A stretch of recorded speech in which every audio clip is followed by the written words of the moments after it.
അതുകൊണ്ട് ഇവിടെ മാനസാന്തരത്തിൻ്റെ ചില തെളിവുകൾ കാണുന്നുണ്ട്. നാം ഇവിടെ 2 കൊരിന്തി 7-ാം അധ്യായത്തിൽ നമുക്ക് ഇപ്രകാരം വായിക്കാൻ കഴിയും. 2 കൊരിന്തി 7-ാം അധ്യായത്തിൽ പൗലോസ് കൊരിന്ത്യയിലുള്ള വിശ്വാസികൾക്ക് വേണ്ടി എഴുതുന്നതാണിത്. പലതരത്തിലുള്ള പാപങ്ങൾ ഈ സഭയിൽ കാണാം. ഇവിടെ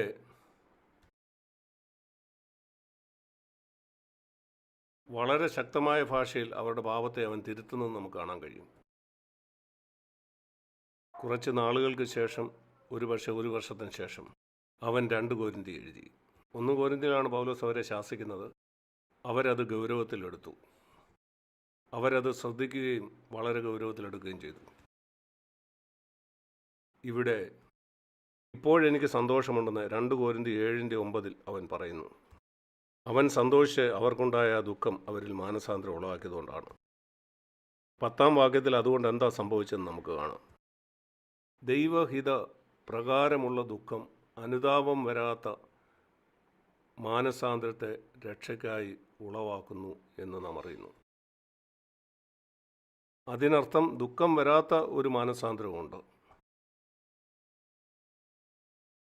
ആഴമില്ലാത്ത ഒരു മാനസാന്തരമുണ്ട്. അതൊരു പ്രയോജനവുമില്ലായിരുന്നെന്ന് ഒരു ദിവസം നിങ്ങൾ മനസ്സിലാക്കും. മറ്റൊരു മാനസാന്തരമുണ്ട്. ആ മാനസാന്തരം ആഴത്തിലുള്ളതാണ്. നിങ്ങൾ അതേക്കുറിച്ച് പിന്നീട് ദുഃഖിക്കേണ്ടി വരില്ല. നിങ്ങൾ നന്ദിയുള്ളവരായിരിക്കും. ദൈവഹിതപ്രകാരമുള്ള ദുഃഖം അനുതാപം വരാത്ത മാനസാന്തരത്തെ രക്ഷയ്ക്കായി ഉളവാക്കുന്നു. അതുകൊണ്ട് മാനസാന്തരത്തിൽ നിങ്ങൾ ശരിക്കും പരിശുദ്ധാത്മാവിലാണ് മാനസാന്തരപ്പെടുന്നതെങ്കിൽ നിങ്ങൾ ചെയ്തതിനെപ്പറ്റി നിങ്ങൾക്കൊരു ദുഃഖം കാണും.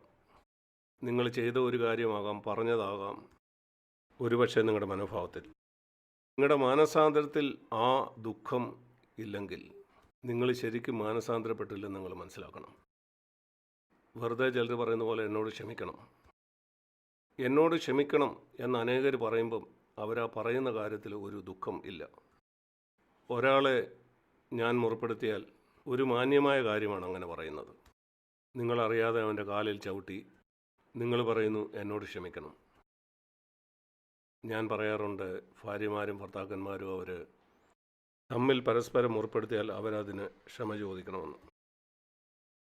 നിങ്ങളത് കേട്ടതുകൊണ്ട് നിങ്ങൾക്ക് ക്ഷമ ചോദിക്കാം, അതിലൊരു ദുഃഖവുമില്ലാതെ. ഞാനങ്ങനെ സംസാരിച്ചു പോയല്ലോ എന്ന ദുഃഖമില്ലാതെ. നല്ലതാണ് നീ ക്ഷമ ചോദിച്ചാൽ, എന്നാൽ അതിനകത്തൊരു മാനസാന്തരമില്ല. നിൻ്റെ ഭാര്യ നിനക്ക് നല്ല മാർഗ്ഗം തരും, പക്ഷേ ദൈവം നിനക്കൊന്നും തരില്ല.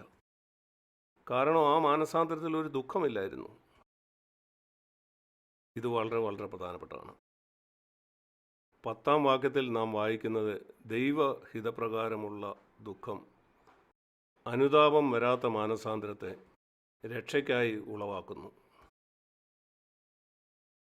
ഒരു മാനസാന്തരമുണ്ട്, അത് രക്ഷയ്ക്കായിട്ട് ഉതകുന്നതാണ്. പാപത്തിൽ നിന്നുള്ള രക്ഷയ്ക്കായിട്ട് ഉതകാത്ത മറ്റൊരു മാനസാന്തരമുണ്ട്. മറ്റൊരു വാക്കിൽ നിങ്ങൾ തുടർമാനം കോപിച്ചുകൊണ്ടിരിക്കുകയാണ്. നിങ്ങളുടെ മാനസാന്തരം ആ പാപത്തിൽ നിന്ന് നിങ്ങളെ രക്ഷിക്കുന്നില്ല. ക്ഷമിക്കണമെന്ന് നിങ്ങൾ പറഞ്ഞു കാണും, എന്നിട്ട് നാളെ അത് തന്നെ ചെയ്യും. 10 കൊല്ലം കഴിഞ്ഞാലും അത് തന്നെ ചെയ്യും. കാരണം അതിനകത്തൊരു ദുഃഖമില്ല. അതിനകത്ത് ദൈവഹിതപ്രകാരമുള്ളൊരു ദുഃഖമില്ല. എന്നാൽ അതിൽ ദൈവഹിതപ്രകാരമുള്ളൊരു ദുഃഖമുണ്ടെങ്കിൽ അത് അനുതാപം വരാത്ത മാനസാന്തരത്തെ രക്ഷയ്ക്കായിട്ട് ഉളവാക്കും. രക്ഷയെന്ന് പറഞ്ഞാൽ നിങ്ങൾ മാനസാന്തരപ്പെടുന്ന ആ പാപത്തിൽ നിന്നുള്ള രക്ഷ. നിങ്ങൾക്കത് കിട്ടിയിട്ടുണ്ടോ? അശ്ലീല ചിത്രങ്ങൾ കാണുന്നതെന്നാണോ നീ മാനസാന്തരപ്പെട്ടുകൊണ്ടിരിക്കുന്നത്? നിങ്ങൾക്ക് പറയാം എന്നോട് ക്ഷമിക്കണം, ഞാനത് കണ്ടുപോയി. എന്നാൽ നിങ്ങളത് നാളെയും കാണും, അടുത്ത ആഴ്ചയും കാണും. അത് ദൈവഹിതപ്രകാരമുള്ള ഒരു ദുഃഖമല്ല. അത് അർത്ഥമില്ലാത്ത ഒരു ജൽപ്പനം മാത്രമാണ്. ഞാൻ ഒരു കാര്യം കൂടെ പറയാം. അത് ദൈവത്തെ നിങ്ങൾ അപമാനിക്കുകയാണ്. നിങ്ങളത് പറയുമ്പം നിങ്ങളത് അർത്ഥമാക്കാതെ ദൈവത്തോട് പറയുമ്പോൾ. നിങ്ങളൊരു രാജാവിൻ്റെ അടുക്കൽ ചെന്ന് അർത്ഥമില്ലാതെ എന്തെങ്കിലും പറയുമോ? ഞാൻ ഭയപ്പെടുന്നു അനേകർ, ഇവിടെ ഇരിക്കുന്നവരിൽ തന്നെ അനേകർ, ദൈവത്തോടുള്ള അതിപരിചയം കാരണം നിങ്ങൾ അവനെ ഇപ്പം ബഹുമാനിക്കുന്നില്ല. നിങ്ങൾ അർത്ഥമാക്കാതെ എന്തെങ്കിലുമൊക്കെ പോയി ദൈവത്തോട് പറയുന്നു. ഓ കർത്താവേ, അതെന്നോട് ക്ഷമിക്കണം. ശരിക്കും നീ ചെയ്തതിനെ ഓർത്ത് ദൈവഹിതപ്രകാരം ഒരു ദുഃഖം അതിനകത്തുണ്ടോ? നിങ്ങൾ ചെയ്ത ഈ പാപമാണ് യേശുക്രിസ്തുവിനെ ക്രൂശിൽ ആണിയടിക്കാൻ ഇടയായെന്ന് അർത്ഥമാക്കിയാണോ നിങ്ങളത് പറയുന്നത്? അത് കാരണമാണ് പിതാവ് അവനെ ക്രൂശിൽ കൈവിട്ടതെന്ന്. നിന്റെ കോപവും നിന്റെ ഈർഷ്യയും നീ അശ്ലീല ചിത്രങ്ങൾ കാണുന്നതും നിന്റെ വാക്കും മനോഭാവവും അത് നിങ്ങൾ കണ്ടാൽ നിങ്ങൾക്ക് വളരെ ദുഃഖമുണ്ടാകും. അത് ദൈവഹിതപ്രകാരമുള്ള ദുഃഖമാണ്. അതിൻ്റെ തെളിവിതാണ്. നീ ഒരു ദിവസം കൊണ്ട് അതിൽ നിന്ന് രക്ഷപ്പെടുമെന്നല്ല, സാവധാനം നിങ്ങളതിൽ നിന്ന് രക്ഷപ്പെടും. അല്പാൽപമായിട്ട്. അത് ഇതുപോലെയാണ് രോഗിയായ ഒരാൾ മെച്ചപ്പെട്ടുകൊണ്ടിരിക്കുന്ന പോലെ. അവൻ ഇപ്പോഴും ഹോസ്പിറ്റലിൽ തന്നെയാണ്, എന്നാൽ എല്ലാ ദിവസവും മെച്ചപ്പെട്ടുകൊണ്ടിരിക്കുന്നു. ഡോക്ടർ വന്ന് പറയുന്നു, ഓ ഇവനിപ്പം നല്ലതായിട്ട് മെച്ചപ്പെട്ടുകൊണ്ടിരിക്കുകയാണ്, ഇന്നലേക്കാൾ കുറച്ചുകൂടെ. അടുത്ത ആഴ്ച, ഓ കഴിഞ്ഞ ആഴ്ചത്തേക്കാൾ ഇപ്പോൾ നല്ല വ്യത്യാസമാണ്. നിങ്ങളുടെ ജീവിതത്തിൽ അത് നിങ്ങൾ കാണുന്നുണ്ടോ? നിങ്ങൾ അടിമപ്പെട്ടിരിക്കുന്ന പാപങ്ങളിൽ നിന്ന് ആ പാപത്തിൽ നിങ്ങൾ വീണുകൊണ്ടിരിക്കുകയായിരുന്നു. ശരി, നിങ്ങൾ ഹോസ്പിറ്റലാണ്, നമ്മളെല്ലാവരും ഹോസ്പിറ്റലാണ്. എന്നാൽ നിങ്ങളുടെ അവസ്ഥയ്ക്ക് ഒരു വ്യത്യാസമുണ്ടെന്ന് ഡോക്ടർക്ക് പറയാൻ കഴിയുന്നുണ്ടോ? നിങ്ങൾ മെച്ചപ്പെട്ടുകൊണ്ടിരിക്കുകയാണോ? നിങ്ങളുടെ ചിന്താജീവിതം അത് അല്പം കൂടെ നിർമ്മലമായോ? നിങ്ങളെ അശുദ്ധമാക്കുന്ന കാര്യങ്ങളെ പറ്റിയുള്ള നിങ്ങളുടെ ദുഃഖം യാഥാർത്ഥ്യമാണോ? മനഃപൂർവമായ പാപമല്ല സ്വപ്നം കാണുന്നത്. ആ സ്വപ്നത്തെ ഓർത്ത് നിങ്ങൾ മാനസാന്തരപ്പെടേണ്ടതില്ല. കാരണം നിങ്ങൾ അറിഞ്ഞുകൊണ്ടല്ല ആ സ്വപ്നം കാണുന്നത്. എന്നാൽ ഇത് നിങ്ങൾ ചിന്തിക്കണം, അത് നിങ്ങൾ കാണാനിടയായത് നിങ്ങൾ ചിന്തിക്കുന്ന ആ രീതി കാരണമാണ്. അതുകൊണ്ടാണ് ആ സ്വപ്നം നിങ്ങൾ കണ്ടത്. അതുകൊണ്ടത് മനഃപൂർവമായ പാവമല്ലെങ്കിലും അതിനെപ്പറ്റി നിങ്ങൾക്കൊരു ദുഃഖമുണ്ടാകണം. കർത്താവേ, എന്തുകൊണ്ടാണ് ഇങ്ങനെയുള്ള സ്വപ്നം ഞാൻ കാണുന്നത്? എന്തുകൊണ്ടാണ് ഞാൻ ഇപ്പോഴും ഈ അശുദ്ധമായിട്ടുള്ള സ്വപ്നം കാണുന്നത്? അനേക വർഷങ്ങളായിട്ട് ഞാൻ CFC ഇരിക്കുകയും സന്ദേശങ്ങൾ കേൾക്കുകയും ചെയ്തതിന് ശേഷം ഇപ്പോഴും എന്തുകൊണ്ടാണ് ഞാൻ കാണുന്നത്? പിശാച് എന്നെ ഓടിക്കുന്നത് പോലെ ഭയപ്പെടുന്ന സ്വപ്നങ്ങൾ ഇപ്പോഴും ഞാൻ എന്തുകൊണ്ടാണ് കാണുന്നത്? ഞാൻ ഇത്രയും നാൾ CFCയിൽ ഇരുന്നിട്ടും എന്തോ പ്രശ്നം എനിക്കുണ്ട്. എന്താണത്? ഞാൻ ദൈവത്തിൻ്റെ വചനം ഗൗരവമായിട്ട് എടുക്കുന്നില്ല. ദൈവഹിതപ്രകാരമുള്ള ഒരു ദുഃഖം എനിക്കില്ല. അതാണ് കാര്യം. ഞാൻ ദൈവത്തോട് ക്ഷമിക്കണം എന്ന് പറയുമ്പോൾ അതിനകത്തൊരു ഗൗരവമില്ല. അല്ലെങ്കിൽ ഞാൻ മനുഷ്യനോട് പറയുമ്പോൾ. എൻ്റെ പ്രിയ സഹോദരീസഹോദരന്മാരെ, ഇത് നിങ്ങൾ ഗൗരവത്തിലെടുക്കുക. നിങ്ങൾ എന്നിൽ നിന്ന് കേൾക്കുന്ന എല്ലാ കാര്യവും നിങ്ങൾ ഗൗരവമായി എടുക്കുന്നുണ്ടെങ്കിൽ ഞാൻ നിങ്ങൾക്ക് ഉറപ്പ് തരാം, ആദ്യ ന്യായവിധി നാളിൽ അവസാന പരീക്ഷയിൽ നിങ്ങൾക്ക് 100% മാർക്ക് കിട്ടും. ഒരു സംശയവുമില്ല. അതിപ്രകാരമാണ് സ്കൂളിലെ ഒരു അധ്യാപകൻ പറയുന്നു, പരീക്ഷയ്ക്ക് വരുന്ന എല്ലാ കാര്യവും ഈ ബുക്കിനകത്തുണ്ട്. ഫിസിക്സ് ബുക്കോ കെമിസ്ട്രി ബുക്കോ, പരീക്ഷയ്ക്ക് വരുന്ന പോർഷൻ ഇതൊക്കെയാണ്. നിങ്ങളുടെ ഫിസിക്സ് പരീക്ഷയ്ക്ക് ഈ ഫിസിക്സ് ബുക്കിലുള്ളതിനപ്പുറത്തൊന്നും വരത്തില്ല. ഞാൻ പറയട്ടെ, ഈ ദൈവവചനത്തിലുള്ളതിനപ്പുറം ഒന്നും ദൈവം നിങ്ങളോട് ചോദിക്കില്ല. അതുകൊണ്ടാണ് ഈ വേദപുസ്തകം വ്യക്തിപരമായിട്ട് ഞാൻ പഠിച്ചത്. എനിക്ക് അവസാന നാളിൽ 100% വേണം. നിങ്ങളുടെ ലോകപ്രകാരമുള്ള പരീക്ഷയ്ക്ക് നിങ്ങൾ വളരെ കഠിനമായിട്ട് പഠിച്ചു. ആ പരീക്ഷയ്ക്ക് വേണ്ടി ചോദ്യങ്ങൾ ചോദിക്കാൻ സാധ്യതയുള്ള ഭാഗങ്ങളുള്ള ആ പുസ്തകം നിങ്ങൾ വളരെ കഷ്ടപ്പെട്ട് പഠിച്ചു. അത് നിങ്ങൾ വളരെ ഗൗരവമായിട്ട് എടുത്തു. എന്തുകൊണ്ടാണ് അതുപോലെ അതിലും പ്രധാനപ്പെട്ട ഈ കാര്യത്തെ നിങ്ങൾ ചെയ്യാത്തത്?